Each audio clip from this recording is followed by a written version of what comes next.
not a constitutional body, but after 2018 it is now a constitutional body.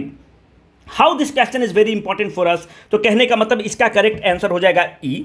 इसमें सारे जो body हैं वो संवैधानिक निकाय हैं। Now the question is how this is very important for our examination. जो national commission for the backward class है इसको हीड कौन करता है? तो बिहार के हीड करते हैं, मुजफ्फरपुर जिला के हैं भगवान लाल साहनी। भगवान लाल साहनी, तो ये उसको हीड करते हैं। चूंकि एक संवैधानिक निकाय है तो इसके पास पावर्स बहुत हैं। और एक चीज़ याद रखिएगा कि कौन सा आर्टिकल डील करता है? आर्टिकल नंबर 340 डील करता है। हमें पता होना चाहिए कि जो बैकवर्ड क्लास के लोग हैं उनके लिए रिजर्वेशन का प्रावधान है। तो 27% जो रिजर्वेशन उनको मिलता है वो आर्टिकल 340 के तहत ही मिलता है। ये एक अलग तरह का क्वेश्चन फ्रेम किया जा सकता है। नाउ द क्वेश्चन इज कि इसको संवैधानिक संस्थान क्यों बनाया गया? Why it was made a constitutional body? अगर आप देखें तो शेड्यूल्ड कास्ट एक कॉन्स्टिट्यूशनल बॉडी था, शेड्यूल्ड ट्राइब वाला बॉडी भी कॉन्स्टिट्यूशनल बॉडी था। जब तक ये संवैधानिक निकाय नहीं था तो अच्छा, संवैधानिक निकाय जो है पहले क्या था? स्टैट्यूटरी बॉडी था। स्टैट्यूटरी बॉडी का मतलब क्या होता है कि पार्लियामेंट के द्वारा पास्ड कानून से बना हुआ था। तो कॉन्स्टिट्यूशनल बॉडी का जो स्टेटस होता है वो स्टैट्यूटरी बॉडी के स्टेटस से ऊपर होता है। इसलिए होता है क्योंकि संविधान में निहित है। तो जब संविधान की जो चीज़ें हैं उसका आर्किटेक्चर, जो उसका फ्रेमवर्क होता है बहुत स्ट्रांग होता है, सरकार का हस्तक्षेप कम हो जाता है। एक कानून पार्लियामेंट पास किया था जिसका नाम था national commission for the backward class 1993। इसके तहत ये एक स्टैट्यूटरी बॉडी था। 2018 के बाद ये एक संवैधानिक निकाय है। इस चीज़ को आप बहुत ध्यान से काम करेंगे। National commission for the scheduled caste अपना स्टेट पीसीएस कभी भी पूछ लेता है कि कौन सा आर्टिकल किससे डील करता है, तो याद रखना है कि 340 वो है, तो 2 घटा दीजिए। तो आर्टिकल नंबर 338 जो है national commission for the scheduled caste से डील करता है। तो इस तरह से जितना इसका क्वेश्चंस रहेगा। अच्छा, एक चीज़ और थोड़ा सा latest proliferate little bit more. देखिए, कॉन्स्टिट्यूशनल अमेंडमेंट एक्ट, जो किस कॉन्स्टिट्यूशनल अमेंडमेंट एक्ट के थ्रू इसको संवैधानिक बॉडी बनाया गया? देखिए, पहला जो कॉन्स्टिट्यूशनल जो बना, जो इंपॉर्टेंट है, I will jot it down. 101 constitutional amendment act जो है ये किससे डील करता है? ये जो जीएसटी को आपको इंप्लीमेंट करना था, तो आपको पता होगा कि जीएसटी के लिए हमको संविधान में संशोधन करना पड़ा। 101 उससे डील करता है। 102 किससे डील करता है? 102 जो है national commission for the backward class को कॉन्स्टिट्यूशनल स्टेटस देता है। बहुत इंपॉर्टेंट है, बहुत ध्यान से इसको नोट डाउन कर लेंगे आप। 103 किससे डील करता है? जो सवर्ण लोगों को 10% आरक्षण मिला है इकोनॉमिकली वीकर सेक्शन सोसाइटी को, उससे डील करता है। 104 किससे डील करता है? आपको पता है कि अपना संविधान में पहले सिस्टम क्या था? 543 लोग मेंबर ऑफ पार्लियामेंट में चुन के आते थे और 2 एंग्लो इंडियन को राष्ट्रपति जी नॉमिनेट करते थे। तो जो एंग्लो इंडियंस हैं इनको जो रिजर्वेशन मिला था उसको माननीय प्रधानमंत्री जी और इनकी कमेटी ने, काउंसिल ने खारिज कर दिया है।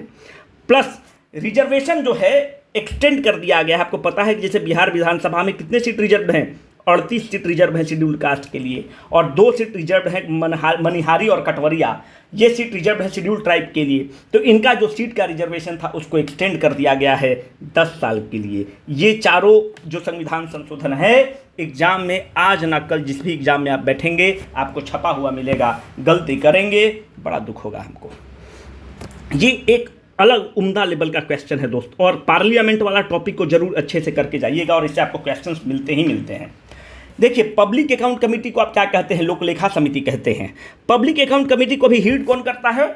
अधीर रंजन चौधरी हीड करते हैं। आपको पता होगा अधीर रंजन चौधरी वही हैं जो लोकसभा में लीडर ऑफ अपोजिशन है। कायदे से तो नहीं, पर लीडर ऑफ अपोजिशन है, क्योंकि लीडर ऑफ अपोजिशन बनने के लिए 10% सीट चाहिए होता है। तो अधीर रंजन चौधरी कांग्रेस के हैं, बंगाल के हैं, वही अभी इसको हीड करते हैं लोक लेखा समिति को। सबसे पावरफुल कमिटी है लोक लेखा समिति, मोस्ट पावरफुल कमिटी है। दूसरी बात, पब्लिक एस्टीमेट कमेटी जो है ये अभी कौन हिट कर रहे हैं? गिरीश बापट हिट कर रहे हैं शायद। थोड़ा सा देख लीजिएगा, अगर गलत होगा तो आप अपने चेक करते रहिएगा। हमको जहाँ तक ध्यान है अखबार में हम कुछ दिन पहले पढ़े थे। Public undertaking committee, in which of the following members are from the Lok Sabha only? केवल लोकसभा से होंगे। अगर पब्लिक लोक लेखा समिति को देखेंगे तो इसमें 15 मेंबर लोकसभा के होते हैं और 7 मेंबर राज्यसभा के होते हैं। पब्लिक एस्टीमेट कमेटी में 30 मेंबर जो होते हैं, 30 के 30 मेंबर लोकसभा के होते हैं। पब्लिक अंडरटेकिंग कमेटी में वही होता है जो पब्लिक अकाउंट कमेटी में होता है। 15 लोकसभा के सदस्य होंगे और 7 राज्यसभा के सदस्य होंगे। लोक लेखा समिति के बारे में हम लोग थोड़ा सा देखेंगे। अब इसको आप करेक्ट आंसर अपने निकाल लीजिएगा। अब देखो, लोक लेखा समिति जो है सबसे पावरफुल कमेटी है। लोक लेखा समिति is the outcome of which government of India act, जिसको आप मॉन्टेगू चेम्सफोर्ड रिफॉर्म कहते हैं, वो लोक लेखा समिति की बात करता है। और लोक लेखा समिति उस गवर्नमेंट ऑफ इंडिया एक्ट 1919 में आता है और पहली बार लोक लेखा समिति 1921 में बनता है। अब आप देखेंगे कि 1967 के बाद 1967 के बाद जो लोक लेखा समिति के अध्यक्ष बनते हैं वो यूजुअली अपोजिशन के लोग बनते हैं। पर यह संविधान में लिखा हुआ है क्या? बिल्कुल भी संविधान में नहीं लिखा हुआ है। ये एक कन्वेंशन बना हुआ है कि उसके हिसाब से जो अपोजिशन का जो नेता होता है वही लोक लेखा समिति का अध्यक्ष बनता है। अब आपको नहीं समझ में आया होगा, अब आप समझिए। आप गर्लफ्रेंड के साथ सीसीडी गए या स्टारबक्स चले गए कॉफ़ी पीने, तो जब पैसा देने का बारी आता है तो कौन देता है? लड़का देगा कि लड़की देगी? कन्वेंशन क्या कहता है? लड़का देगा। हमेशा it is not true always, पर 90% केस में तो आप यही देखेंगे ना कि लड़का पैसा देता है और शिष्टाचार यही बनता है। तो अगर लड़की से तुम पी लोगे तो दोस्त यार को बताओगे तो बोलेगा कि तुम एकदम नालायक हो रे भाई, ऐसे कैसे काम जमेगा, लड़की से कौन पीता है? तो ये क्या है? कन्वेंशन है। I am not getting into the nitty-gritty कि ये कन्वेंशन सही है कि गलत है। I am not going to that. Convention है कि लड़का पैसा देगा। संविधान के प्रेम के डिक्शनरी में कहीं लिखा हुआ है क्या? कामसूत्रा में लिखा हुआ है कि सुप्रीम कोर्ट का जजमेंट लिखा हुआ है कि संविधान में लिखा हुआ है कि लड़का पैसा देगा? नहीं लिखा हुआ ना, कन्वेंशन बना हुआ है। अब देखो, अब यही देखो, लड़का और लड़की के केस में लड़की परम सुंदरी है पर आपके यहाँ शादी करने गई, डॉरी कौन देगा? लड़का देगा कि लड़की देगा? देखो, डॉरी एक अपराध है। डॉरी एकदम मत लीजिए। हम और आप पढ़ के अगर डॉरी लेंगे तो इट इज़ फिर उस पढ़ाई का कोई मतलब नहीं हुआ, फिर तो आपने पढ़ाई को फेल कर दिया। लड़की खुद में एक डॉरी है ना? तो पर कन्वेंशन क्या बना हुआ है कि लड़की कितनी भी नौकरी हो, कुछ भी हो, लड़की को डॉरी देना है, लड़का पार्टी को। संविधान के किस धारा में लिखा हुआ भाई? कोई धारा में नहीं लिखा हुआ है। हम पापा के पास जाते हैं, पापा को पांव छू के प्रणाम कहते हैं। संविधान के किस धारा में लिखा हुआ है? सुप्रीम कोर्ट का कौन सा जजमेंट कहता है? कन्वेंशन बना हुआ है। इस कन्वेंशन को हम नहीं तोड़ते हैं। तो अभी तक सरकार क्या करती है कि जो 1967 से कन्वेंशन बना हुआ है कि अपोजिशन के लोग को ही आप उसको हीट कराते हैं। अब देखो, आपकी जो लोकलेखा समिति है बहुत ही पावरफुल समिति है। एक है कंट्रोलर एंड ऑडिटर जनरल। ये बड़ा ही इंपॉर्टेंट पद है, कॉन्स्टिट्यूशनल पद है। पर जो कंट्रोलर एंड, अच्छा, हमने ये आपको आर्टिकल बताया था क्या ऊपर वाले क्वेश्चंस में कि कौन से आर्टिकल से डील करता है? अच्छा, हमने सीएजी और ईसीजी का आपको आर्टिकल नहीं बताया, तो उसको भी एक बार हम थोड़ा सा देख लेते हैं कि ध्यान आ गया। तो जो इलेक्शन कमीशन कभी पूछ लेता है, क्योंकि स्टेट में देखो थोड़ा सा दिक्कत तो है ही ना। इलेक्शन कमीशन ऑफ इंडिया जो है 324 से 329 आर्टिकल से डील करता है। अभी चीफ इलेक्शन कमिश्नर कौन बन गए हैं?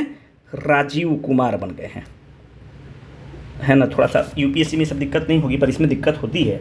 अगर आप कंट्रोलर एंड ऑडिटर जनरल को देखेंगे तो कंट्रोलर एंड ऑडिटर जनरल के लिए आर्टिकल डील करता है 148 से लेके 151 तक। अभी सीएजी कौन है? गिरीश चंद्र मुर्मू हैं, जीसी मुर्मू यही हैं। जीसी मुर्मू साहब जो गुजरात कैडर के हैं। अगर आप देखेंगे कि इंपॉर्टेंट पद पे गुजरात कैडर के लोग बैठ रहे हैं, उसमें कोई दिक्कत नहीं है। पर अभी एक चीज़ आपको बाद में बताएंगे, बिहार कैडर के भी ऑफिसर अच्छे पद पर हैं। तो जीसी मुर्मू जो हैं, जो यूनियन टेरिटरी ऑफ कश्मीर बना, इसके पहले लेफ्टिनेंट गवर्नर बनते हैं। जो सीएजी का जो पद है दोस्त, ये बड़ा महत्वपूर्ण पद है।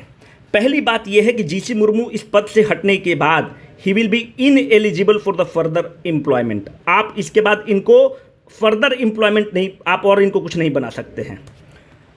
पर जो होशियार लड़का है उसके दिमाग में एक क्वेश्चन आ जाएगा, बोलेगा कि सर इसके पहले कुछ दिन पहले विनोद राय भी तो थे, पर विनोद राय को तो सरकार ने फिर नियुक्त कर दिया था। बैंक बोर्ड ऑफ ब्यूरो, याद है? बैंक बोर्ड ऑफ ब्यूरो का नियुक्त किया था और अभी आप कह रहे हैं कि इनएलिजिबल है फर्दर एम्प्लॉयमेंट के लिए। सरकार ने परम आदरणीय विनोद राय जी के लिए, अगर आप देखेंगे तो सरकार ने संविधान को संशोधन किया था।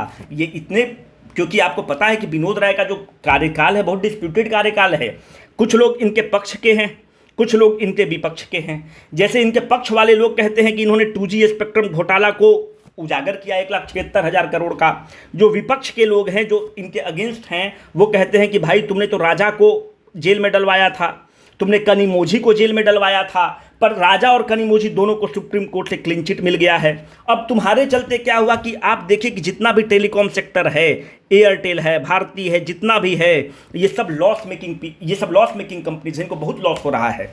और इस टेलीकॉम सेक्टर को जितने बैंक लोन दिए थे वो सारे बैंक लॉस में चल रहे हैं। और ये कुछ लोग का कहना है कि यही जो भारत का मुख्य एनपीए का जो समस्या है, नॉन परफॉर्मिंग एसेट का, उसमें मैक्सिमम पैसा पावर सेक्टर में लगा और मैक्सिमम पैसा स्पेक्ट्रम में लगा हुआ है। पावर प्लांट्स वगैरह को देखिए तो 10-10 हज़ार करोड़ का प्रोजेक्ट है। ये कहते हैं कि कोल घोटाला भी हुआ, तो कोल घोटाला हुआ, सुप्रीम कोर्ट घुसता है, सुप्रीम कोर्ट घुस के पूरे कोल ब्लॉक के लोकेशंस को कैंसिल कर देता है। पावर प्लांट में हमने 10,000 करोड़ रुपया लगाया है और कोल ब्लॉक आपने कैंसिल कर दिया। पावर प्लांट का 10,000 करोड़ का एक दिन का सूद होता है 82 लाख के आसपास।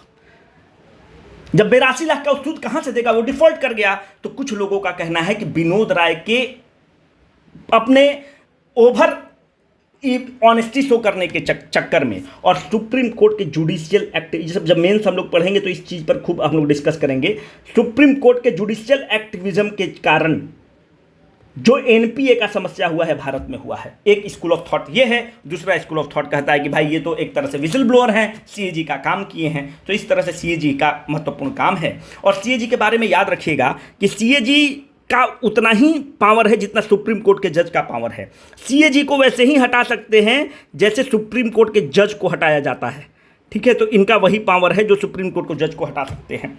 तो कहने का मतलब है इस बॉडी को बहुत ही इंडिपेंडेंट बनाया गया है, इस बॉडी को बहुत ही महत्वपूर्ण बनाया गया है, क्योंकि ये क्या करता है, सरकार की रिपोर्ट को ऑडिट करता है। जब सरकार की रिपोर्ट को ऑडिट करता है तो महत्वपूर्ण बॉडी है। दूसरी बात ये है कि जब सरकार के रिपोर्ट को जो सीएजी जो है वो सरकार के केवल केंद्र सरकार के रिपोर्ट को नहीं ऑडिट करता है, केंद्र के सरकार के बही खाता को ऑडिट करेगा, राज्य के सरकार के बही खाता को ऑडिट करेगा, और ऐसा यूनियन टेरिटरी जिसमें लेजिस्लेचर है उसके बही खाता को ऑडिट करेगा। अगर गवर्नर साहब ने कह दिया कि औरंगाबाद के म्यूनिसपैलिटी में बहुत दिक्कत हो रही है, इसको भी ऑडिट कर दीजिए, तो लोकल म्यूनिसपैलिटी को भी ये ऑडिट कर सकता है। अगर राष्ट्रपति महोदय ने कह दिया कि ऐसा है कि एनटीपीसी में हमको कुछ धांधली लग रहा है, इसका ऑडिट कर दीजिए, तो एनटीपीसी को भी ऑडिट कर देगा। तो और दूसरी बात, ये जो रिपोर्ट प्रस्तुत करता है सीएजी, ये पार्लियामेंट को रिपोर्ट प्रस्तुत नहीं करेगा। अगर आपसे एग्जाम में पूछ दे कि it presents its report to the parliament, then it is a wrong statement. It presents its report to home, it presents its report to the Rashtrapati. Rashtrapati in turn lays that report in the parliament. अब जब parliament में आ गया तो इस parliament के report का जांच कौन करेगा? इस पार्लियामेंट को जांच करने के लिए बना हुआ है पब्लिक अकाउंट कमेटी, लोक लेखा समिति। तो लोक लेखा समिति अपोजिशन हिट कर रहा है। बही खाता किसका रहेगा? सरकार का बही खाता रहेगा। आप सरकार की सुंदरता देखिए, संविधान की सुंदरता देखिए। सरकार खर्च कर रही है, ऑडिट कौन किया? सीएजी। वो प्रस्तुत कहाँ हुआ? पार्लियामेंट। पार्लियामेंट में उस रिपोर्ट को ऑडिट कौन कर रहा है? अपोजिशन का नेता कर रहा है, पब्लिक अकाउंट कमेटी कर रहा है, जो कन्वेंशन के हिसाब से अपोजिशन का आदमी बनता है। क्या खूबसूरत कॉन्स्टिट्यूशन है, क्या फ्रेमर ऑफ द कॉन्स्टिट्यूशन दिमाग से बनाया है। इसी को आप कहते हैं check and the balance. Appreciate करना सीखो यार, कितना सुंदर बनाया है, क्या वो आदमी सोचा होगा और बनाया है। सरकार का रिपोर्ट सीएजी चेक किया। सीएजी किसको दिया? राष्ट्रपति को दिया। राष्ट्रपति कहाँ रखते हैं? पार्लियामेंट। पार्लियामेंट में किस कमेटी के पास जाएगा? पब्लिक अकाउंट कमेटी के पास जाएगा। Public account committee most powerful committee है, वो इसके रिपोर्ट को जांचेगा और सरकार को फिर पार्लियामेंट में उसको बोलेगा कि तुम इसका जवाब दो। बेहतरीन है ना। पब्लिक एस्टीमेट कमेटी किससे डील करता है? Public estimate committee basically budget से डील करता है। मानते हैं कि आप मनरेगा का बजट कट कर दिए तो ये पूछेगा कि क्यों कर रहे हो भाई, इसका ज़्यादा होना चाहिए, अभी कोविड के समय इसकी ज़रूरत है। It deals with basically with the economic aspect, it deals with basically the policy aspect, पर सबसे पावरफुल है public account committee. Public undertaking committee क्या है? पब्लिक अंडरटेकिंग मतलब सरकार का क्या काम है? सरकार बहुत जगह में पैसा लगा के रखा हुआ है, एनटीपीसी में, ओएनजीसी में, तो इनका रिपोर्ट, सालाना रिपोर्ट को जांच करता है पब्लिक अंडरटेकिंग कमेटी। इसीलिए हम लोग कहते हैं कि जो देश में जो जनतंत्र है उसमें पार्लियामेंटेरियन बहुत पावरफुल है दोस्त। जो पार्लियामेंट अगर पढ़ा लिखा हुआ है ना पार्लियामेंटेरियन, तो हालत खराब कर देगा। वो बहुत जगह का मेंबर होता है। ये जितने कमेटी हैं इसका मिनिस्टर मेंबर होगा क्या? कॉमन सेंस लगाया करिए। पॉलिटिक्स जब भी पढ़िए तो आप हमेशा क्वेश्चन लगाया करिए। इसका मिनिस्टर मेंबर हो सकता है क्या? बिल्कुल नहीं होगा मिनिस्टर। क्यों? ये वो कमेटी है जो सरकार को अकाउंटेबल करते हैं। जब सरकार को अकाउंटेबल करेंगे तो मिनिस्टर तो सरकार का पार्ट है, तो मिनिस्टर इसका कभी मेंबर हो ही नहीं सकता है। ठीक है, मिनिस्टर इसका मेंबर नहीं होगा क्योंकि मिनिस्टर को ही तो अकाउंटेबल करना है। इसका टेन्योर जितने तीनों कमेटी है, कितने साल का मेंबर चुने जाते हैं? 1 साल के लिए चुने जाते हैं। सिंगल ट्रांसफरेबल वोट क्या होता है ये आप जाकर देख लीजिएगा, राज्यसभा वाला वीडियो में उसमें हमने बता रखा है सिंगल ट्रांसफरेबल वोट से होता है। अब बहुत ज़्यादा बता दिए हम। ये भी क्वेश्चन बहुत ही बेहतरीन है कि money bill can be introduced bye, देखो अगर आप जब भी यूपीएससी का तैयारी कर रहे हैं या स्टेट पीसीएस का तैयारी कर रहे हैं तो मनी बिल वाला टॉपिक को नहीं छोड़ना है। मनी बिल से क्वेश्चन पूछेगा ही पूछेगा और पहले भी पूछ चुका है। पहली बात ये आपको बताते चले कि मनी बिल किस आर्टिकल से डील करता है ना, आर्टिकल हम लोग को नोट करना महत्वपूर्ण है ना, पूछता है पीबीपीएससी। आर्टिकल नंबर 110 इससे डील करता है। दूसरी बात यह है कि मनी बिल क्या है। मनी बिल के बारे में अगर आप देखोगे तो it deals with the imposition, रेमिशन, alteration of the taxes, it deals with the withdrawal of the money from the consolidated fund of India and the contingency fund of India. क्या है इसको मोटा मोटी समझिए। देखिए, सरकार नियम से चलेगी। सरकार मानते हैं कि 2G स्पेक्ट्रम को बेच रही है 5G, वहाँ से पैसा आया। कोल ब्लॉक का नीलामी किया, वहाँ से पैसा आया। सरकार के पास मानते हैं कि यहाँ पर 100 रुपया आया।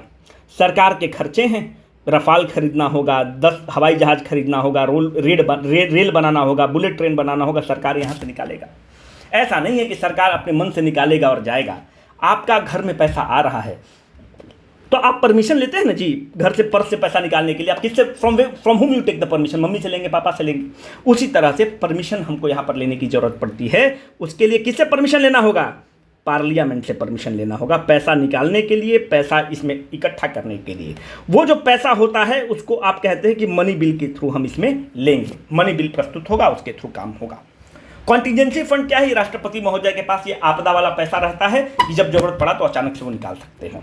अब देखिए, आर्टिकल 110 मनी बिल से डील करता है। मनी बिल जो है it can be introduced only in the Lok Sabha. क्यों मनी बिल लोकसभा में इंट्रोड्यूस होगा हम लोग देखेंगे। पहली बात कि it can be introduced only in the Lok Sabha.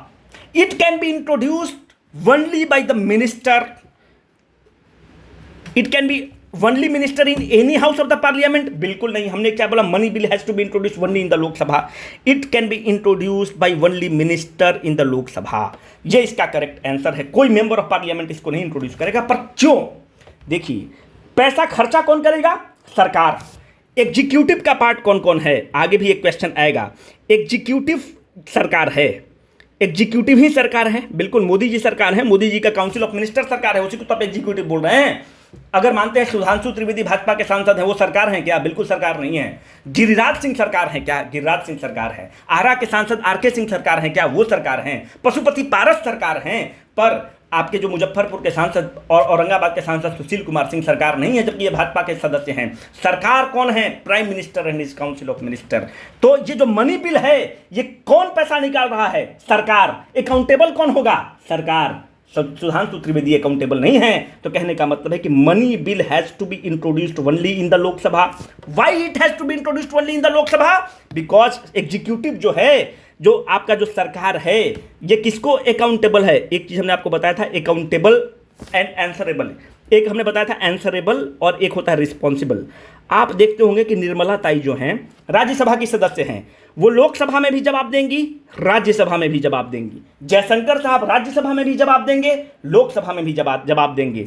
But they are answerable to the both the house of the parliament. They are responsible to the lok sabha. Why they are responsible to the lok sabha? They are responsible to the lok sabha क्योंकि वो मंत्री तभी तक हैं जब तक प्रधानमंत्री जी को लोकसभा में बहुमत है। जिस दिन उनको लोकसभा में बहुमत चला जाएगा, ये जो बोलती है कि महंगाई हमको दिख नहीं रहा है, तुरंत दिखने लगेगा महंगाई।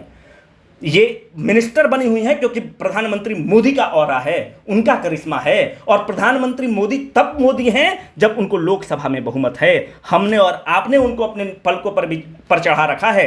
जिस दिन हमने और आपने उनको पलकों से उतार दिया तो प्रधानमंत्री और निर्मला सीतारमण दोनों को दिखने लगेगा कि इन्फ्लेशन कहाँ है मार्केट में, है ना। तो कहने का मतलब है कि देखो एरोगेंस यहीं पे नहीं है। आप अगर कांग्रेस की सरकार देखोगे तो आप मनीष तिवारी को आप सुनिएगा, उस समय कितना एरोगेंटली बात करता था मनीष तिवारी, लगता था कि आदमी निकल जाएगा, इतना एरोगेंट आदमी था। तो वो हर पार्टी में है, हर जगह है। और कहने का मतलब है कि he is answerable to the both the house but it is responsible to the Lok Sabha, because क्योंकि उसकी जेनेसिस वो मंत्री तभी है जब उसको लोकसभा में बहुमत है। यहां तक बात समझ में आई। मनी बिल किसका बिल है? सरकार का बिल है। सरकार तब तक सरकार है जब तक वो लोकसभा में उसको बहुमत है, इसीलिए money bill has to be introduced only in the Lok Sabha. ये लॉजिक को आपको समझना पड़ेगा। दूसरी बात, कौन इंट्रोड्यूस करेगा मनी बिल को? सरकार का बिल है, कोई एमपी नहीं करेगा, सरकार इंट्रोड्यूस करेगा। सरकार कौन है? मंत्री है, प्राइम मिनिस्टर है, उनका काउंसिल है। जयशंकर बाबू कर सकते हैं, निर्मला सीतारमण कर सकती हैं, गिरिराज सिंह कर सकते हैं, जी किशन रेड्डी कर सकते हैं, पर औरंगाबाद के सांसद सुशील कुमार सिंह नहीं कर सकते, पटना के सांसद रामकृपाल यादव नहीं कर सकते, वो मिनिस्टर नहीं है। ठीक है, ये बात बहुत महत्वपूर्ण है, इसको ध्यान से रखिएगा। और एक आध चीज़ याद रखिएगा कि जो मनी बिल प्रस्तुत होता है, money bill is presented in the house, Lok Sabha, with the prior consent of the president. राष्ट्रपति जी से पहले बोल दिया जाता है कि देखिए भाई, हम आपको प्रस्तुत करने वाले हैं, आप कंसेंट दे दीजिए। जब आप कंसेंट दे चुके हैं तो राष्ट्रपति जी बिल जब उनके सामने प्रस्तुत होगा, जब पास होने के बाद दोनों हाउस के बाद, तो या तो यस कह सकते हैं या नो कह सकते हैं। राष्ट्रपति जी ये नहीं बोलेंगे कि I will have some fun, वो नहीं बोलेंगे कि हमारे पास पॉकेट वीटो है। राष्ट्रपति जी को यहाँ पर कोई पावर नहीं है कि आप बोलेंगे कि हम इसको पॉकेट में रखेंगे, हम कुछ दिन बाद सोचेंगे। बिल्कुल नहीं, या तो यस कहो ना तो नो कहो। वो नो कह नहीं सकते हैं। क्यों नहीं नो कह सकते हैं? संविधान कहता है कि पहले उनका परमिशन ले लो। पहले तुम परमिशन दिए हो, अब कहोगे कि नो। यूजुअली नो नहीं कह सकते, पर यस या नो कह सकते हैं। पॉकेट वीटो नहीं रख सकते हैं कि हम 1 महीना बाद सोचेंगे। क्यों ऐसा संविधान में रखा किया गया होगा? भाई मनी बिल अभी हम आपको बताए कि सरकार कैसे चलेगा। आप बोलेंगे हम 1 महीना बाद सोचेंगे, तो ये सरकार तो यहाँ से पैसा निकाल ही नहीं पाएगा ना। सरकार को पैसा निकालने के लिए मनी बिल के थ्रू परमिशन लेना पड़ेगा। तो सरकार ऐसा थोड़ी कि 1 महीना चुप रहेगा कि भाई अब द्रौपदी मुर्मू साहब अभी मैडम को मन करेगा तब वो करेंगी, है ना।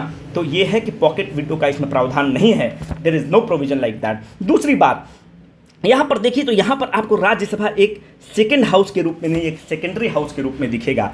क्यों ऐसा दिखेगा? मानते हैं कि लोकसभा ने बिल, मनी बिल कहाँ पे प्रस्तुत होगा? केवल लोकसभा में प्रस्तुत हुआ। अब 14 दिन के लिए वेट करेगा। आज मानते हैं भेजा, अब बोलेगा राज्यसभा में जाएगा, उसके बाद ही तो प्रेसिडेंट जाता है। ऐसे ही होता है ना, कोई बिल दोनों हाउस से पास होगा, फिर राष्ट्रपति के पास जाएगा, वहाँ पे साइन हो जाएगा, तो कानून बन गया। लोकसभा में प्रस्तुत होगा, यहाँ पे प्रस्तुत हो ही नहीं सकता। लोकसभा में प्रस्तुत करेगा, राज्यसभा में गया, राज्यसभा बोला कि भाई मनी बिल में जो क्लॉज नंबर 4 है ना, इसको तुम चेंज कर दो, बाहिजात क्लॉज है, इसको क्लॉज नंबर 5 कर दो। आया लोकसभा के पास रिटर्न, लोकसभा बोलेगा नो वे, बिल्कुल भी नहीं। ठीक है, तो लोकसभा कहने का मतलब है लोअर हाउस, और ये कहने का मतलब है अपर हाउस, पर कायदे से यही अपर हाउस है लोकसभा, है ना। अब इस कैबिनेट को मन करेगा कि आपके सजेशंस को दे विल इनकॉर्पोरेट इट और थ्रो इनटू द डस्टबिन, है ना।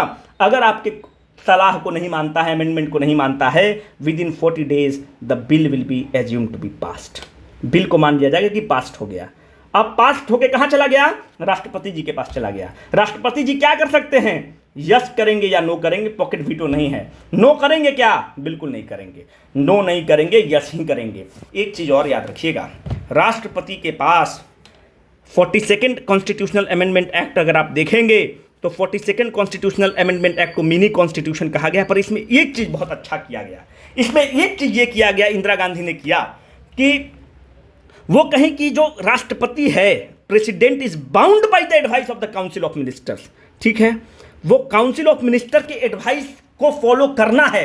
ऐसा नहीं है कि द्रौपदी मुर्मू जी जो मन करेगा वो करेंगे। अगर आप देखेंगे कि प्रणब मुखर्जी कांग्रेस के द्वारा मतलब उनके कैंडिडेट थे, जब मोदी जी आते हैं तो ऐसा कोई भी बिल नहीं है कि राष्ट्रपति जी मना कर सकते हैं। No, he is bound by the advice of the council of ministers. Why? आखिर में ऐसा संविधान में क्यों किया गया? इससे संविधान में किया गया दोस्त कि you can not have a 2 power centre. जो अपना लोकतंत्र में सबसे बड़ा आदमी अपना कौन है? प्रधानमंत्री है। अगर इस आदमी को भी आप राष्ट्रपति को भी बराबर का पावर दे देंगे तो वो तो फिर इसके साथ इंटरफेयर करेगा, प्रधानमंत्री को बराबर नहीं देगा, उसका बिल आएगा उसको कैंसिल कर देगा। तो you can not have a 2 power centre, you can only have a 1 power centre. To do that 42nd constitutional amendment act आएगा और उसमें यह कह दिया जाएगा कि काउंसिल ऑफ मिनिस्टर का जो एडवाइस है वो बाइंडिंग होगा। देखिए ऑप्शन में हमेशा ये चीज़ रहेगा, आप टेम्प्ट हो जाएंगे 44वां कॉन्स्टिट्यूशनल अमेंडमेंट एक्ट मारने के लिए, क्योंकि 44th में 42वां कॉन्स्टिट्यूशनल अमेंडमेंट में जो गलती किया गया था जनता पार्टी की सरकार आएगी और 44वां में उसको करेक्ट करेगी, पर 42nd में ही कर दिया गया है कि काउंसिल ऑफ मिनिस्टर का एडवाइस बाइंडिंग है। तो जब जनता पार्टी की सरकार आएगी 44th कॉन्स्टिट्यूशनल अमेंडमेंट एक्ट लेकर आएगी और 44th कॉन्स्टिट्यूशनल अमेंडमेंट एक्ट में ये कहेगा कि एक बार जो राष्ट्रपति हैं अगर मानते हैं कोई बिल से सहमत नहीं है, मानते हैं काउंसिल ऑफ मिनिस्टर ने कहा कि ऐसा है कि आप इस चीज़ को पास कर दिए, अब राष्ट्रपति महोदय उसको स्वीकृति नहीं देते हैं, तो 44th कॉन्स्टिट्यूशनल अमेंडमेंट एक्ट कहता है कि राष्ट्रपति महोदय एक बार कह सकते हैं कि ये जो आप बिल पास कर रहे हैं एक बार आदरणीय मोदी जी इसको रिकंसिडर कर लीजिए। मोदी जी कहेंगे कि नो वे, जो बोल रहे हैं मुर्मू जी उसको पास करिए। अब जब रिकंसिडर करने के लिए बोले, अब काउंसिल ऑफ मिनिस्टर या प्राइम मिनिस्टर ये कहता है कि नहीं, हम आपकी बात को नहीं मानते हैं। This fellow is having no other option other than to accept the advice of the council of minister. तो कहने का मतलब है 44th कॉन्स्टिट्यूशनल अमेंडमेंट एक्ट क्या कहता है? कहता है कि काउंसिल ऑफ मिनिस्टर का एडवाइस राष्ट्रपति पर बाइंडिंग है, but he can ask for the reconsideration for once. एक बार रिकंसिडर करने के लिए कह सकता है, रिक्वेस्ट कर सकता है, बट अगर रिकंसिडर के बाद भी वो इंसिस्ट करता है, राष्ट्रपति has no other option other than to pass that bill. बहुत हो गया जानकारी आप लोग को। Who among the following is which among the following is incorrect statement? Incorrect statement कौन है? इसका क्वेश्चन सेट करने का पीछे मात्र ये है कि हम आपसे ये जानना चाह रहे थे कि आपको सेपरेशन ऑफ पावर का मतलब समझ में आता है कि नहीं। फेडरलिज्म क्या है यार? फेडरल स्ट्रक्चर क्या है? एक क्वेश्चन इसमें है, constitution states that India that is Bharat shall be the federation of state. क्या फेडरेशन ऑफ स्टेट है? गलत स्टेटमेंट है। India that is Bharat is a union of state, है ना, union of state. Union of state और federation of state में क्या है? अगर आप यूनाइटेड स्टेट्स ऑफ अमेरिका को देखिएगा तो United states of America is not a union of state, it is a federation of the state. India is a union of state. What is the difference between the two? Simple सा उदाहरण लो, आप girlfriend और boyfriend वाला आपको खट से एकदम पकड़ लेंगे, है ना।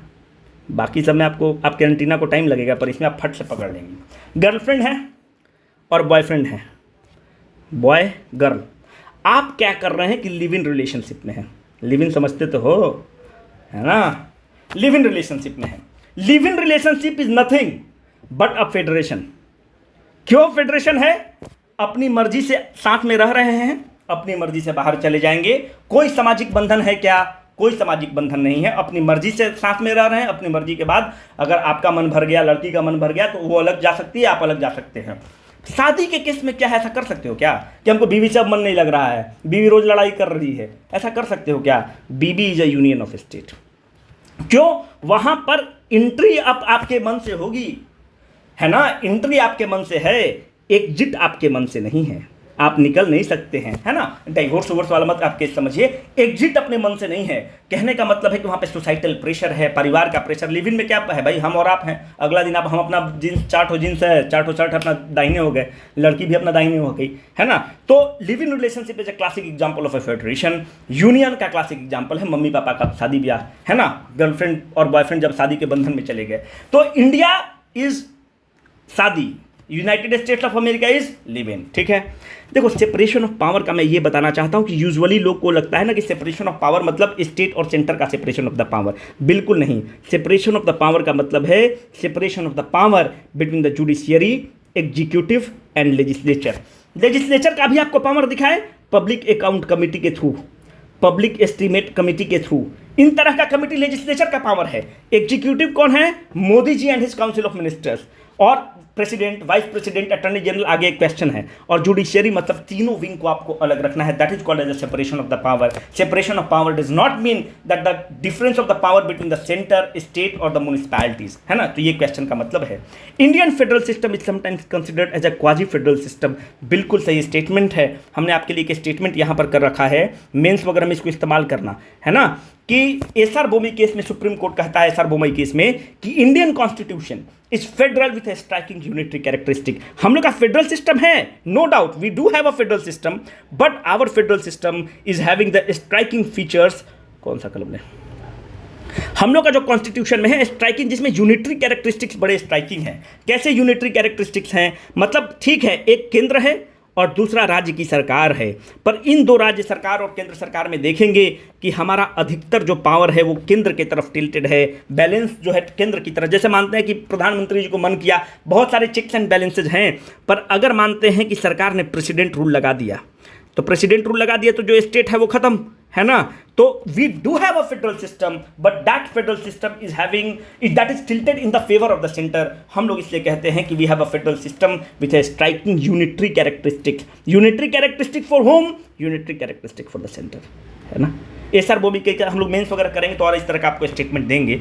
ये क्वेश्चन बहुत इंपॉर्टेंट है कि which statement is incorrect. Sanjeev Sanyal is the cabinet secretary at present, बिल्कुल गलत स्टेटमेंट है। आप सोच रहे हो कि आपने ये क्वेश्चन क्यों फ्रेम किया? इसलिए फ्रेम किया कि अभी जो कैबिनेट सेक्रेटरी हैं वो बिहार के हैं, पटना यूनिवर्सिटी के प्रोडक्ट हैं, और जिनका नाम है राजीव गौबा। ये जब बिहार अर्स्टवाइल बिहार था तो उसमें बिहार कैडर के आईएएस ऑफिसर थे, अभी झारखंड कैडर के ऑफिसर बन गए हैं। देश का जितना आईएएस है, आप सोचते होंगे डिस्ट्रिक्ट मजिस्ट्रेट सबसे बड़ा पद है, बिल्कुल भी नहीं, तो सबसे छोटा पद है। सबसे बड़ा पद जो है वो कैबिनेट सेक्रेटरी। कैबिनेट सेक्रेटरी सबसे बड़ा पद है, बिहार के हैं, राजीव गौबा बिहार कैडर के हैं, इसलिए हमने एक क्वेश्चन सेट किया। संजीव सन्याल क्या हैं? He is the chief economist, मुख्य सलाहकार हैं किसके? फाइनेंस मिनिस्ट्री के मुख्य सलाहकार हैं, काबिल आदमी हैं Sanjeev Sanyal. Cabinet secretary ensures that the president, vice president and the ministers are kept inform of the, बिल्कुल सही स्टेटमेंट है। एक तरह से मानते हैं कि ग्रामीण विकास मंत्रालय है और एक इन्वायरमेंट मिनिस्ट्री है, दोनों में टकराहट हो गई, ठीक है। इन्वायरमेंट मिनिस्ट्री परमिशन नहीं दे रहा है, इन दोनों बीच में मध्यस्थता करने के लिए कैबिनेट सेक्रेटरीट है। बोले है कि नहीं सर, देश का विकास भी जरूरी है, इन्वायरमेंट को कंजर्वेशन करना जरूरी है, पर देश का विकास भी जरूरी है, तो cabinet secretary will act as a bridge. दूसरा काम है, राष्ट्रपति जी को बता के रखेंगे कि सरकार क्या काम कर रही है, वाइस प्रेसिडेंट को बता के रखेंगे, मतलब it is just like a fulcrum, है ना। It acts as a bridge between the different ministries. Very true, this statement is true, this is a false statement. Which of the following is the related to the ordinance making power? ये बहुत important question है यार। Ordinance जो है ना अभी लगातार news में है, इसको जरूर कर लीजिएगा। Ordinance making power, which of the, देखो इसमें ये case D C Wadhwa case Bihar से रिलेटेड है। जब बिहार से रिलेटेड है तो इसको आपको करना ही करना है ना। डीसी वाधवा केस बिहार से रिलेटेड है। RC copper versus union of India case भी जो है ये भी आपका इसी से रिलेटेड है, तो करेक्ट आंसर इसका हो जाएगा ई। अब देखिए ऑर्डिनेंस मेकिंग पावर क्या है। ऑर्डिनेंस मेकिंग पावर को आप देखेंगे तो ऑर्डिनेंस राष्ट्रपति जी भी करेंगे और गवर्नर साहब भी करेंगे। जो गवर्नर साहब का ऑर्डिनेंस मेकिंग, जो राष्ट्रपति जी का ऑर्डिनेंस मेकिंग पावर है आर्टिकल 123 के तहत है, और जो गवर्नर साहब का ऑर्डिनेंस मेकिंग पावर है वो आर्टिकल 2 को ऐसे कर दीजिएगा तो 213 के तहत है। Can be a question. Ordinance making power का अगर आप सेंट्रल आइडिया देखेंगे तो पहली बात है कि किस एक्ट के तहत लिया गया है, तो it is the outcome of government of India act. अभी मॉडर्न हिस्ट्री आपको पढ़ाए हैं, उसमें आप देखिएगा गवर्नमेंट ऑफ इंडिया एक्ट 1935 के तहत ऑर्डिनेंस मेकिंग पावर मिलता है। क्या इसका स्पिरिट है? स्पिरिट ये है कि अभी आपको बताया कि कोई भी चीज़ को पास करने के लिए आपको पार्लियामेंट से परमिशन लेना पड़ेगा, पर अगर एक्सीजेंसी सिचुएशन है, पार्लियामेंट काम नहीं कर रहा, अगर मानते हैं कोविड का समय है, सरकार को कुछ निर्णय लेना है, कुछ मानते हैं स्कीम्स लेके आना है, जो लेबरर्स हैं उनके लिए स्कीम्स लेके आना है, तो स्कीम्स के लिए आपको क्या करना होगा? संविधान से, पार्लियामेंट से पास कराना होगा। बिल्कुल, पार्लियामेंट चल नहीं रहा है। जब पार्लियामेंट नहीं चल रहा है तो एक एक्सीजेंसी का सिचुएशन है। उस एक्सीजेंसी के सिचुएशन में राष्ट्रपति महोदय को पावर है कि वो ऑर्डिनेंस ला सकते हैं, और जो ऑर्डिनेंस लाएंगे that is having the same force as a कानून which is passed by the parliament, that will be having the same force. पहली बात। So why this idea is very important कि क्यों लाया गया है ऑर्डिनेंस मेकिंग पावर जो है, it is to handle the exigency situation, serious situation, अचानक का सिचुएशन आ गया, बहुत ही सीरियस केस हो गया, आपदा वाला केस है, तो उसको हैंडल करने के लिए है। इसलिए आप घर में देखते हो कि मम्मी लोग कुछ पैसा घर में बचा के रखती है कि अगर ऐसा कुछ आपदा आ जाएगा तो इस घर के पैसा से हम इस्तेमाल कर लेंगे, है ना। अब देखिए पार्लियामेंट के पास 2 पावर है। अपना जो संविधान है उसमें जो जो अपना पार्लियामेंट है इसके पास 2 पावर है दोस्त। क्या क्या पावर है? Parliament is having the 2 power. The first power is the legislative power of the parliament, the second is the constitutional power of the parliament. बहुत इंपॉर्टेंट चीज बता रहे हैं, ध्यान से देखिएगा। अपना जो पार्लियामेंट है वो क्या कर सकता है? संविधान को बदल सकता है। कॉन्स्टिट्यूशन को बदल सकता है। जैसे अभी आपको हमने ऊपर बताया 102 कॉन्स्टिट्यूशनल अमेंडमेंट एक्ट लेके आया, जीएसटी को चेंज कर दिया, इनडायरेक्ट टैक्स का सिस्टम को बदल दिया। It is what? It is the constitutional power of the president, it is the constitutional power of the parliament. 10% EWS दिया, आर्टिकल 16 को चेंज कर दिया। It is the constitutional power of the parliament, constitution को बदल रहा है। It is having the legislative power of the parliament. Legislative मतलब क्या है? मानते हैं कि कुछ चाइल्ड के लिए हमने एक कानून पास कर दिया, तो हमने एक कानून पास कर दिया, या वाइल्ड लाइफ प्रोटेक्शन एक्ट के लिए हमने पास कर दिया, वाइल्ड लाइफ प्रोटेक्शन एक्ट 1972, इसमें हमको नया एक बिल लाना चाहते हैं, तो it is a legislative power of the parliament. Let me tell you, this ordinance deals only with the power, which power? It deals only with the legislative power of the parliament. It is not having the constitutional power of the parliament. ये संविधान को change नहीं कर सकता राष्ट्रपति के ordinance के कारण। क्यों? The question is exigency. अब ऐसी चीजों को समझा करो यार, रटो मत। अगर रटोगे तो पॉलिटी में मजा नहीं देगा, अगर पॉलिटी को अगर बढ़िया से समझ लोगे तो एकदम इट विल, मतलब हम क्या ही बताएं। कॉन्स्टिट्यूशनल पावर को, कॉन्स्टिट्यूशनल को चेंज नहीं कर सकता है, पार्लियामेंट दोनों को चेंज करेगा। So through the ordinance the राष्ट्रपति is having which power? He is having the legislative power of the parliament, not the constitutional power of the parliament. क्यों?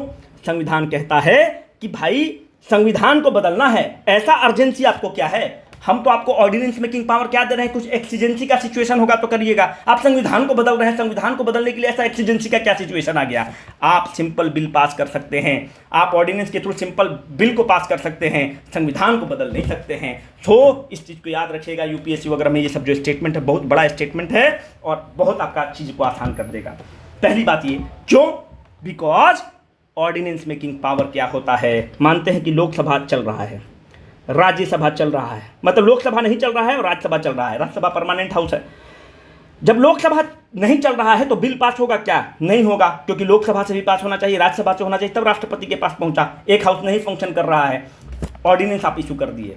अब राष्ट्रपति जी बोलते हैं कि लेट्स हैव सम फन, कुछ नया चीज करते हैं। बोलते हैं कि आज से राइट टू लाइफ जो है आर्टिकल नंबर 21 उसको हम खत्म कर देते हैं, ऑर्डिनेंस इशू कर दिए। प्रधानमंत्री जी काउंसिल ऑफ मिनिस्टर एडवाइस किया कि राइट टू लाइफ खत्म कर दीजिए, ठीक। 42nd कॉन्स्टिट्यूशनल अमेंडमेंट एक्ट क्या कहता है कि Droupadi Murmu ji is bound by the advice of the council of minister. Parliament चल नहीं रहा है, राष्ट्रपति जी ने ऑर्डिनेंस इशू कर दिया और आपका संविधान, आपका राइट टू द लाइफ चला गया। ऐसा कर सकते हैं क्या? बिल्कुल नहीं कर सकते। ऑर्डिनेंस आप इशू ही नहीं कर सकते। क्यों नहीं कर सकते हैं? आपको कॉन्स्टिट्यूशन को चेंज करने का कोई पावर नहीं है, पर सिंपल बिल के लिए आप जरूर कर सकते हैं। तो RC Cooper versus union of India case में क्या होता है कि उसमें कहा जाता है कि अगर सरकार ने ऐसा कुछ इशू किया, जैसे मानते हैं सरकार कोई बिल ला दी, हम सुप्रीम कोर्ट जा सकते हैं, रोहित सुप्रीम कोर्ट जा सकता है, बोलता है कि सर ये ऑर्डिनेंस लाने का कोई मतलब नहीं है। क्यों ऑर्डिनेंस लाने का मतलब नहीं है? सर ऐसा कुछ अर्जेंसी हुआ ही नहीं है। तो supreme court can look into this matter कि whether it is a case of exigency और नॉट, अर्जेंट केस है कि नहीं कि ऐसे आप ऑर्डिनेंस इशू कर रहे हैं। पर क्यों ऐसा सुप्रीम कोर्ट कर सकता है? क्योंकि जब भी आप ऑर्डिनेंस इशू कर रहे हैं तो what you are doing, you are bypassing the parliament. तो पार्लियामेंट्री जो सिस्टम है that is the part of the basic structure of the constitution. तो ऑर्डिनेंस के थ्रू आप क्या कर रहे हैं? कोई एक हाउस नहीं काम कर रहा है या दोनों हाउस नहीं काम कर रहा है, आप हाउस को बाईपास कर रहे हैं, आप हाउस को बाईपास कर रहे हैं। And this parliamentary system is a part of a basic structure of the constitution. Supreme Court will not allow you to bypass the parliament because the basic structure of the constitution को उसको intact रखना है। यहाँ तक बात समझ में आई? हमको लगता है हम ज़्यादा डीप में जा रहे हैं, इसका कोई मतलब नहीं है, पर चलिए अब देखिए। एक है DC Wadhwa case versus state of Bihar, इसलिए बहुत महत्वपूर्ण है। डीसी वाधवा केस में क्या सुप्रीम कोर्ट कहता है कि भाई तुम ऑर्डिनेंस इशू करो, पर हमेशा मत ऑर्डिनेंस इशू करो, ऑकेजनली इशू करो। हमेशा जब कुछ एक्सीजेंसी सिचुएशन रहे तभी इशू करो, हमेशा मत इशू किया करो। अब देखिए, मानते हैं कि राष्ट्रपति जी ने ऑर्डिनेंस इशू, जैसे उदाहरण के तौर पर देखिए, जब पिछली बार सरकार बनी तो प्रधानमंत्री जी ने नृपेंद्र मिश्रा जो हैं प्राइवेट सेक्रेटरी, नृपेंद्र मिश्रा के लिए सरकार ने ऑर्डिनेंस इशू कर दी। कोई लोग कोर्ट नहीं गया, पर अगर कोर्ट चला जाता तो उसको नल एंड वॉइड घोषित किया जाता। ऐसा आपको क्या अर्जेंसी आ गया भाई कि नृपेंद्र मिश्रा को आप अपना प्राइवेट सेक्रेटरी बनाने के लिए ऑर्डिनेंस इशू कर दिए? ऐसा क्या एक्सीजेंसी था देश में? आप रुक जाते, बिल पास होता, फिर बन जाते हो, है ना। पहली बात ये। दूसरी बात ये है कि अगर संविधान में वही बोल रहे हैं ना कि चेक एंड बैलेंस है। चेक एंड बैलेंस क्या कहता है कि अगर राष्ट्रपति महोदय ने ऑर्डिनेंस इशू किया, दिस ऑर्डिनेंस विल 6 वीक के अंदर लैप्स कर जाएगा। कब 6 वीक के अंदर? जब मानते हैं कि अभी लोकसभा नहीं चल रहा था, राज्यसभा नहीं चल रहा था। जब नहीं चल रहा था, सरकार ने बोली कि एक्सीजेंसी का सिचुएशन है, ऑर्डिनेंस इशू कर दीजिए, राष्ट्रपति जी is bound by the advice of the council of minister, he issued the ordinance. अब देखिए, दो पार्लियामेंट के दो सिटिंग मानते हैं, मानसून सेशन हो गया या विंटर सेशन हो गया, जो भी है, दो सेशन के बीच में मैक्सिमम ड्यूरेशन कितना होना चाहिए? 6 मंथ। 6 मंथ के अंदर दोबारा सेशन हो जाना चाहिए। आप 6 मंथ से ज़्यादा दो सेशन के बीच में डिस्टेंस नहीं होना चाहिए। अगर मानसून सेशन हो रहा है तो विंटर सेशन 6 महीना के बाद हो ही जाएगा, मैक्सिमम है 6 महीना। ऐसा नहीं कि आप पार्लियामेंट बैठेगा ही नहीं, है ना, 6 महीना के अंदर बैठना चाहिए। जब पार्लियामेंट बैठेगा, मानते हैं कि आज के दिन पार्लियामेंट बैठा, 6 वीक के अंतर मतलब 42 दिन के अंदर जो ऑर्डिनेंस राष्ट्रपति जी ने इशू किया है, इसको आप पास कर लीजिएगा, ठीक है, नहीं तो वो ordinance will be assume to be lapse. कितना सुंदर बनाया गया है कॉन्स्टिट्यूशन को कि आप पार्लियामेंट को बाईपास नहीं कर सकते हैं। ऐसा नहीं कि आपको पार्लियामेंट मेजोरिटी नहीं है तो आप पार्लियामेंट को बाईपास करने के लिए ऑर्डिनेंस पे ऑर्डिनेंस इशू किए जा रहे हैं। 42 दिन के अंदर पास होना जाना चाहिए। तो अगर आपसे पूछता है कि ऑर्डिनेंस का मैक्सिमम ड्यूरेशन क्या हो सकता है, 6 महीना मानते हैं भाई, 6 महीना तो 2 सिटिंग के बीच में। आज मानते हैं कि हाउस खत्म हुआ, ठीक है, आज ही हमने ऑर्डिनेंस इशू करा दिया। अब अगला हम पे बाध्यकारी कब है? 6 महीना के बाद हम अगली बार हाउस को बुला सकते हैं, ठीक है, मैक्सिमम। तो 6 महीना वो जोड़ लीजिए और मानते हैं कि आज आपने फिर आपकी बैठक हो गई तो ऑर्डिनेंस कहता है कि 6 वीक और, तो 6 month and 6 week is the maximum duration जहां पर ऑर्डिनेंस जो है इफेक्टिव रह सकता है, इससे ज़्यादा नहीं रह सकता इफेक्टिव, ठीक है, बहुत ज़्यादा हो रहा है।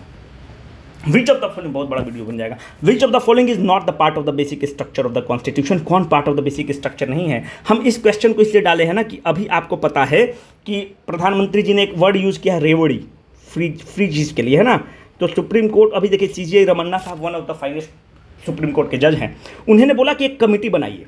कमेटी में क्या होगा? सरकार के आदमी रहेंगे, विपक्ष के आदमी रहेंगे, इलेक्शन कमीशन ऑफ इंडिया वगैरह रहेगा, और आप लोग बताइए कि जो रेवड़ी है, जो फ्रीबीज दे रहे हैं, कहाँ तक जायज़ है। इलेक्शन कमीशन ऑफ इंडिया कहता है कि हम उसके पार्ट नहीं रहेंगे। क्यों नहीं रहेंगे? बोलता है कि भाई हम तो, ये जो बिल है किसके तहत का आएगा? ये सरकार का है, हम तो अपोजिशन की भी बात सुनते हैं। तो बोलता है कि हमको इंडिपेंडेंट रहने दीजिए। तो इसमें कहता है कि free and fair election is the part of the basic structure of the constitution. Secularism is the part of the basic structure of the constitution. Separation of power, ये सारे जो हैं, these are the part of the basic structure of the constitution which was coined in the landmark case Kesavananda Bharati versus union. Which of the following is incorrect?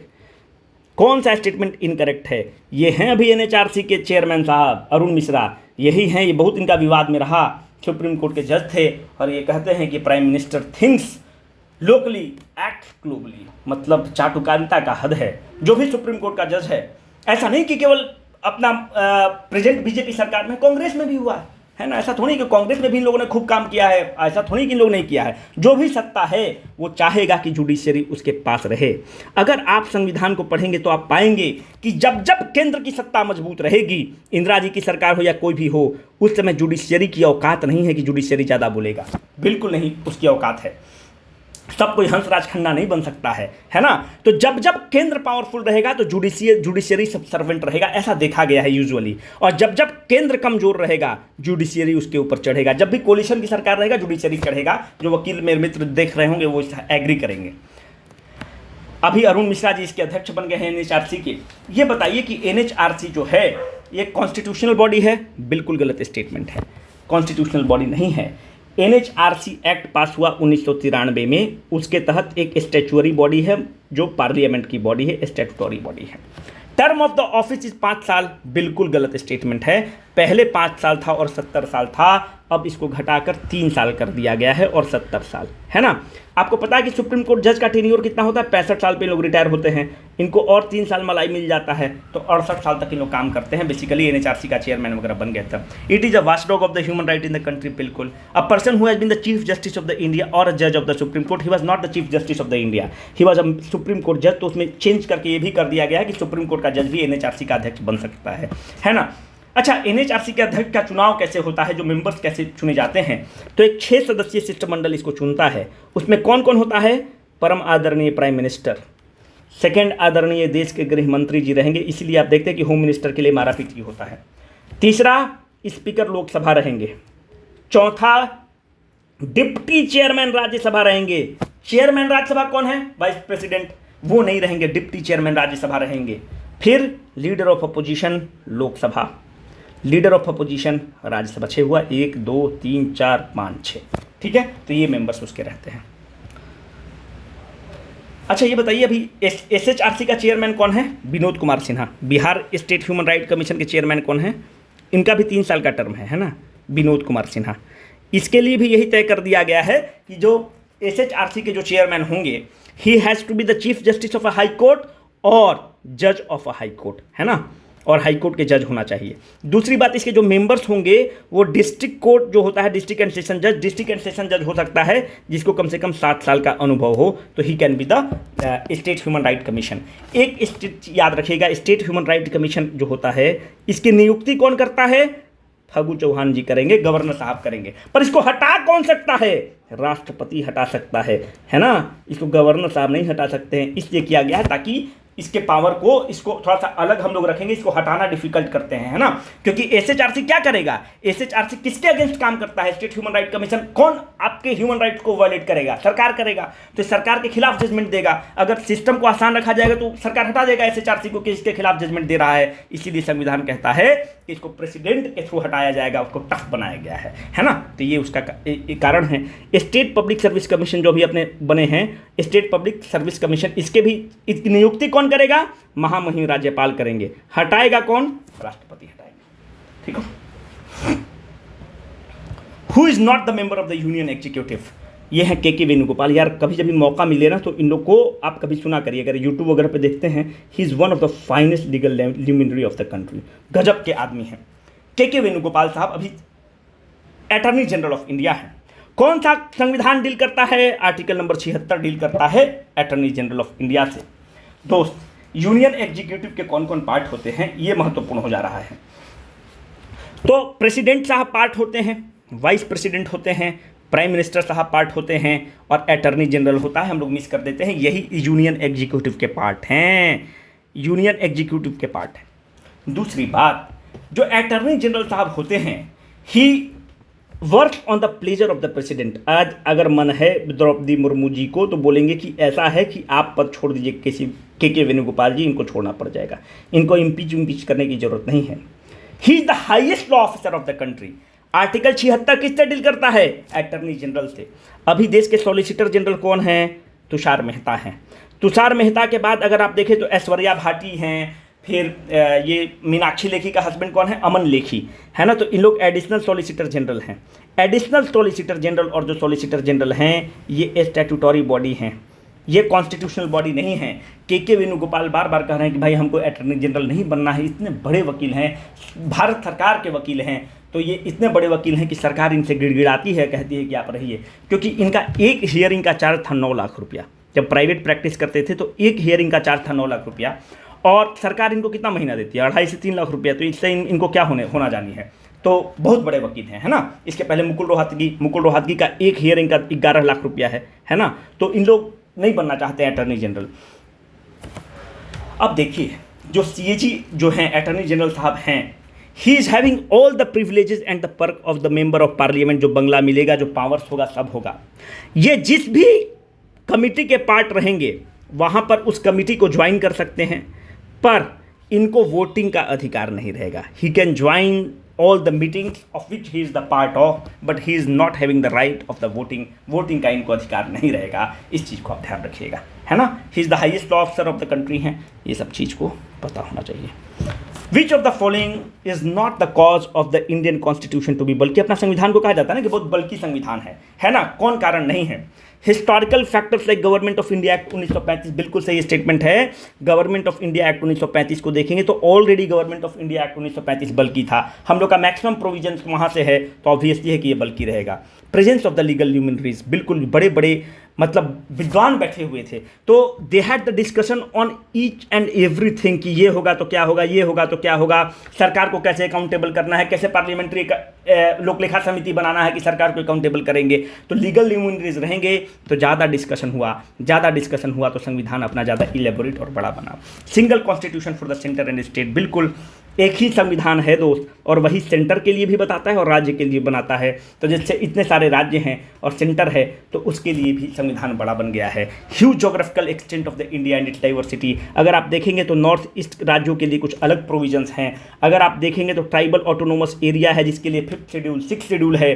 तो different tribal advisory councils होते हैं, schedule area होते हैं। हमारे पास बहुत भिन्न भिन्न प्रकार के लोग हैं, भाषा है, उनके इंटरेस्ट को भी हमको समाहित करना था, इसलिए भी अपना संविधान बहुत बल्कि है, बिकॉज सारी चीज़ को हमारे संविधान के निर्माताओं ने डिटेल में कवर किया है। ठीक है, टेन्योर ऑफ द सीएजी, अभी सीएजी के बारे में बहुत डिटेल में आपको बताए। सीएजी को वही पावर है जो सुप्रीम कोर्ट को पावर है। सीएजी का टेन्योर क्या है, 6 ईयर्स और 65 ईयर्स। यूजुअली आप देखिएगा ना तो सीएजी को रिटायर्ड आईएएस ऑफिसर को ही बनाया जाता है। तो रिटायर्ड आईएएस ऑफिसर कितने साल में रिटायर होगा, 60 साल में होगा। तो उसको मलाई चाटना होगा। यूजुअली आप जो भी सरकार होगा उसको आप देखिएगा वो अपना आदमी को बैठाएगा, है ना। तो इसको टर्म्स रखा गया है कि या तो आप 6 साल तक का आपका ड्यूरेशन रहेगा या 65 साल तक का ड्यूरेशन रहेगा। तो मतलब 5 साल तो भाई मिनिमम और खींच ही लेगा, है ना। तो सरकारें ऐसे बनाती हैं, तो ये इसका टेन्योर है। एनएचआरसी का आपको 3 साल का बता ही चुके हैं। First non Congress CM of the Bihar was, ये बहुत महत्वपूर्ण क्वेश्चन है क्योंकि ये इस तरह का क्वेश्चन इसलिए लिया गया है क्योंकि सीडीपीओ वाला आप एग्जाम देखेंगे तो सीडीपीओ वाला एग्जाम में आप लोग को बहुत परेशान किया है ना इस तरह का क्वेश्चन। तो इसका करेक्ट आंसर है जन क्रांति दल। ठीक है, ये कामाख्या नारायण जो साउदर्न बिहार वाले लोग हैं ना उनको पता होगा, कामाख्या नारायण बहुत बड़ा राजा थे, उन्होंने एक पार्टी बनाया था। देखिए, पहला मुख्यमंत्री कौन बनेंगे, बिहार केसरी श्री कृष्ण बाबू बनेंगे। दूसरी बात, जो सेकेंड सीएम बनेंगे वो उस समय इंडियन नेशनल कांग्रेस का पूरा जलवा है दोस्त, तो इंडियन नेशनल कांग्रेस के दीप नारायण सिंह बनेंगे सेकेंड सीएम। ठीक है, हाजीपुर वगैरह के थे दीप नारायण सिंह, बहुत बड़े फ्रीडम फाइटर हैं। इनके नाम पर पटना में एक सहकारिता कॉलेज भी है, दीप नारायण सिंह सहकारी संस्थान। ठीक है, जो आपका 5th सीएम बनेंगे और 5वां सीएम और पहली बार 1967 में श्री बाबू वगैरह का देहांत वगैरह हो जाने के बाद 1967 में पहला नन कांग्रेसी सीएम बनेंगे। और जन क्रांति दल जो राजा कामाख्या नारायण वगैरह हैं, चतरा वगैरह साइड में, पलामू लामू साइड में इनका बड़ा ताकत रहा है, तो जन क्रांति दल बनाते हैं और पहली बार नन कांग्रेस सीएम बनता है। और इसी में डिप्टी सीएम का जो पद होता है वो कर्पूरी ठाकुर ज्वाइन करते हैं, और कर्पूरी ठाकुर संयुक्त सोशलिस्ट पार्टी के हैं। और 66 में आपसे क्वेश्चन पूछा था कि रामविलास पासवान जो है किस पार्टी से पहली बार चुनाव जीते थे, तो संयुक्त सोशलिस्ट पार्टी से जीते थे। फिर यही कर्पूरी ठाकुर जो हैं, याद रखिएगा कि बिहार में पहली बार शराबबंदी जो लिक्कर बैन होता है वो कर्पूरी ठाकुर जी की सरकार करती है लिक्कर बैन को। और कर्पूरी ठाकुर जी की जो सरकार है वो हमको लगता है कि 1970 के आसपास बने हैं, सब डेटा थोड़ा चेक कर लीजिएगा। और हमको लगता है 11वां सीएम थे ना, नो विनोदानंद झा कर्पूरी ठाकुर नहीं, 11th सीएम है, 11वां सीएम है। ठीक है, और 1970 में बनते हैं, संयुक्त सोशलिस्ट पार्टी इनकी सरकार रहती है, तो इस चीज़ को ध्यान रखना है। अच्छा, सबसे शॉर्टेस्ट सीएम अगर आपसे पूछ दे तब, तो 5वां सीएम के बाद जो 6th सीएम बनते हैं ना, अभी नीतीश बाबू कौन सा सीएम कितनी बार ओथ लिए हैं, 8वीं बार ओथ लिए हैं। 6th सीएम जो बनते हैं वो बनते हैं शोषित समाज दल से। शोषित समाज कितने दिन के लिए 6th सीएम बनते हैं, 5 डेज के लिए बनते हैं। क्या इनका नाम है, सतीश प्रसाद सिंह। परवत्ता से चुनाव जीतते थे, खगड़िया में जगह है, सतीश प्रसाद सिंह परवत्ता से ही जीते, मतलब देख लीजिएगा सब। लेकिन हमको जहाँ तक याद आ रहा है, किताब एक ठो पढ़े थे सतीश प्रसाद सिंह पे, तो उसमें शायद लिखा हुआ था परवत्ता से चुनाव जीतते थे, है ना। Who is the chairperson of the Bihar state human right commission, अभी आपको हम बता दिए, जस्टिस विनोद कुमार शाह। ऊपर वाले में हम अभी आपको बताए थे जस्टिस विनोद कुमार सिन्हा जो हैं इसके ये हैं। Which among the following is the source of the law in India, source of the law in India कौन है, कॉन्स्टिट्यूशन बिल्कुल है। सब ऑर्डिनेट लेजिस्लेशन क्या होता है कि सब ऑर्डिनेट लेजिस्लेशन होता है कि जो मेंबर ऑफ पार्लियामेंट जो कानून बनाता है, जो अपना पार्लियामेंट बनाता है, तो हर चीज़ को देखिए मोटा मोटा रूपरेखा, पार्लियामेंट को इतना समय होता है क्या, मोटा मोटा रूपरेखा तय कर देता है। ये जो आईएएस ऑफिसर आप बनने के लिए बेचैन हैं, आपका यही काम है कि उसके नीटी ग्रिटी को, क्लॉज क्या होगा, उस कानून को मानते हैं कि विमेन रिजर्व, ट्रिपल तलाक बिल को पास कर दिया पार्लियामेंट। अब थोड़ी मोदी जी और अमित शाह जी को इतना समझ में आ रहा है कि ट्रिपल तलाक बिल में क्या क्या प्रोविजन रखना है, वो मोटा मोटी पास करके दे दिया आईएएस ऑफिसर को कि अब इसको आप लोग नियम कानून बना लीजिए। उसको कहते हैं सबऑर्डिनेट लेजिस्लेशन, है ना। इसको डेलीगेटेड लेजिस्लेशन भी बोलते हैं कि आप जो है इसमें रूल्स बना दीजिए, आप इसके रेगुलेशंस को तय कर दीजिए, ये होता है सबऑर्डिनेट लेजिस्लेशन। तो ये दिस इज पावर तो है ही। म्युनिसिपल लॉज, बिल्कुल, अगर आपने पानी पे टैक्स लगा दिया आपका म्युनिसिपैलिटी, तो that is a law in India. कहाँ गया रे भाई, that is a law in India, तो म्युनिसिपैलिटी वाला है। क्वेश्चन है कि ऑल कस्टमरी लॉज, गलत स्टेटमेंट है। कस्टमरी लॉज तो हैं, जो अपना जो सुप्रीम कोर्ट कोई भी चीज़ को देखता है तो सुप्रीम कोर्ट ऐसे ही नहीं पास करता है, आपके कस्टम्स को देखता है, आपका जो रीति रिवाज बना हुआ है उसको भी संज्ञान में सुप्रीम कोर्ट लेता है, कोई नियम को मतलब नल एंड वाइड करने के लिए। पर हर कस्टमरी लॉ को लेता है, ऑल है, बिल्कुल नहीं। कस्टमरी लॉज अगर रहता तो ये भी सही है, ये भी सही है, ये भी सही है, ये भी सही है, पर ऑल कस्टमरी लॉज बिल्कुल गलत है ना। तो जो कस्टम में हमारा जो समाज में पुराने समय से चलते आया है रीति रिवाज, जो नियम कानून है, उसको सुप्रीम कोर्ट लेता है और source of the law in India है। क्यों? उसका मोरल जो चीज़ है, कोई भी चीज़ को डिसाइड करने के पहले सुप्रीम कोर्ट इन चीज़ों को देखता है। But that customary law has to be in sync with the constitution. ऐसा नहीं है कि संविधान कहता है कि अब जैसे मानते हैं कि कस्टमरी लॉ है, मानते हैं हरियाणा में कि लड़की स्कर्ट नहीं पहनेगी, भाई राइट टू लाइफ के खिलाफ है। तो अब आप ये नहीं बोलेंगे कि भाई हमारा कस्टम ये कहता है कि लड़की जो है शॉर्ट्स नहीं पहनेगी, सुप्रीम कोर्ट उसको नल एंड वाइड घोषित कर देगा। सुप्रीम कोर्ट कहेगा कि उसका आर्टिकल राइट टू लाइफ के खिलाफ है, तुम क्या फालतू बात करते हो। तो your customary law is not in the sync with the constitution. जैसे कि अभी सबरीमाला वाला जो केस हुआ था, उसमें आप देखिएगा कि जो मेंस्ट्रुएटिंग वीमेन हैं, तो जो मासिक धर्म होता है, उसमें आप कहते हैं कि आप जब मेंस्ट्रुएटिंग वीमेन हैं, जो मेंस्ट्रुअल फेज में जो औरतें हैं, वो मंदिर में नहीं जा सकते। सुप्रीम कोर्ट ने उसको क्या कहा, throw it in the dustbin of the, इसको डस्टबिन में फेंको, बाईजात बात करता है ना। महिला अशुद्ध और शुद्ध क्या होता है ना। तो that customary law is not, that customary law of the Sabarimala temple is not in the sync with the constitution, so it has been thrown out, है ना। Who has been the governor of the Bihar who later became the president of India? Easy question है। रामनाथ कोविंद जी को तो आप सबको जानते होंगे कि ये तो बनते ही हैं। प्रतिभा पाटिल, जाकिर हुसैन, प्रणब मुखर्जी कभी गवर्नर नहीं रहे हैं, है ना। जाकिर हुसैन साहब रहे हैं, तो करेक्ट आंसर हो जाएगा ई, नन और मोर देन वन। तो हम ये बताना चाहते हैं जाकिर हुसैन भी रहे हैं। Who are the founder of the Samata party? थोड़ा सा पॉलिटिकल चीज़ है, पर CDPO वाला में जम के पूछा था, है ना, तो हम लोग याद रखना होगा। देखिए होता क्या है कि पहले जनता दल की सरकार बनती है, जो इंदिरा गांधी जी पर जब परेशान करती हैं तो उसके लिए जनता दल की सरकार बनेगी। जनता दल की जब सरकार बनेगी तो बिहार लेवल पे आप देखेंगे कि बेसिकली इसके दो टुकड़े होंगे। एक बनेगा समता पार्टी। समता पार्टी का अगर आप लोग को याद हो तो इसका निशान छाप था मशाल छाप। कौन बनाया था? नीतीश कुमार जी और जॉर्ज फर्नांडिस साहब मिलकर बनाए थे। और एक पार्टी बनती है जनता दल यूनाइटेड। जनता दल यूनाइटेड का क्या चिन्ह था? तीर छाप चिन्ह था। जनता दल यूनाइटेड का कौन अध्यक्ष थे? शरद यादव अध्यक्ष थे। ठीक है, ये सब जनता पार्टी के ही दोस्त हैं, पर ये अलग बनाते हैं और ये अलग बनाते हैं। अंत में क्या होता है कि 1999 में समता पार्टी जो है, समता पार्टी को मर्ज कर दिया जाता है जनता दल यूनाइटेड में। जब समता पार्टी को जनता दल यूनाइटेड में मर्ज कर जाएंगे तो जनता दल यूनाइटेड का चिन्ह क्या हो जाएगा? तीर छाप। आज वही शरद यादव बाहर हैं, नीतीश बाबू का जनता दल यूनाइटेड पर कब्जा है और नीतीश जी का सरकार है, जनता दल यूनाइटेड की सरकार है। अभी जो गठबंधन की सरकार बनी है जिसमें जनता दल यूनाइटेड है, RJD है, कांग्रेस पार्टी वगैरह है। Who became the president of India without becoming the vice president? Ramnath Kovind ji vice president रहे हैं क्या? बिल्कुल नहीं, सीधा गवर्नर से बन गए हैं राष्ट्रपति। शंकर दयाल शर्मा रहे हैं, R वेंकटरमन रहे हैं, नीलम संजीव रेड्डी बिल्कुल भी नहीं। तो करेक्ट आंसर इसका हो जाएगा आपका ई। नीलम संजीव रेड्डी कभी भी वाइस प्रेसिडेंट नहीं रहे हैं। अगर नीलम संजीव रेड्डी के बारे में देखेंगे तो नीलम संजीव रेड्डी से हमेशा हर एग्जाम में आपसे क्वेश्चन पूछेगा, तो नीलम संजीव रेड्डी जी के बारे में कुछ हम लोग कर लेते हैं। नीलम संजीव रेड्डी जी आंध्र प्रदेश के रहने वाले हैं और आंध्र प्रदेश के फ्रीडम फाइटर भी रहे और बहुत बड़े नेता रहे इंडियन नेशनल कांग्रेस पार्टी के। अगर आप देखेंगे तो अकेला राष्ट्रपति हैं जिनके खिलाफ कोई नहीं खड़ा होता है और यूनानिमसली इनको सारे पक्ष और विपक्ष मिलकर इनको चुन लेता है, पहले आप व्यक्ति बनते हैं। दूसरी बात है कि एक व्यक्ति है जो सीधा स्पीकर, लोकसभा का स्पीकर रहते हैं, सीधा स्पीकर से राष्ट्रपति बनते हैं। स्पीकर टू द प्रेसिडेंट भी यूजुअली क्या होता है ना, कि इसको आप थोड़ा सा और चीज़ों को कॉन्टेक्स्ट में बताते हैं। 1967 तक आप देखेंगे कि राष्ट्रपति उसी को बनाया जा रहा है जो पहले वाइस प्रेसिडेंट रहेगा और वाइस प्रेसिडेंट को ही प्रेसिडेंट बनाया जा रहा है। यूजुअली आप देखेंगे कि ये ट्रेंड चल रहा है, पर 67 के बाद इस ट्रेंड को बदल दिया जाएगा। तो ये स्पीकर रहते हैं नीलम संजीव रेड्डी, और नीलम संजीव रेड्डी जी स्पीकर के बाद डायरेक्टली प्रेसिडेंट बनते हैं। वाइस प्रेसिडेंट वाला जो पद है इसको गैप कर दिया जाता है।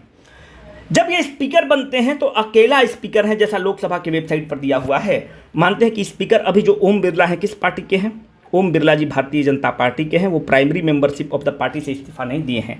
जो नीलम संजीव रेड्डी का कद इतना बड़ा था कि she resign from the primary membership of the party. बोलते हैं कि हम जो पद पर बैठते हैं वो न्याय की कुर्सी है, और जो न्याय की कुर्सी पर पॉलिटिकल पार्टी का कोई मतलब नहीं होता है, तो इंडियन नेशनल कांग्रेस पार्टी से रिजाइन कर देते हैं। जबकि ओम बिरला हो या इनके पहले जितने भी लोग हैं अपने पार्टी से रिजाइन नहीं करते हैं। ठीक है, तो इतना इससे काफ़ी रहेगा, इससे ज़्यादा और आपको करने की ज़रूरत नहीं है।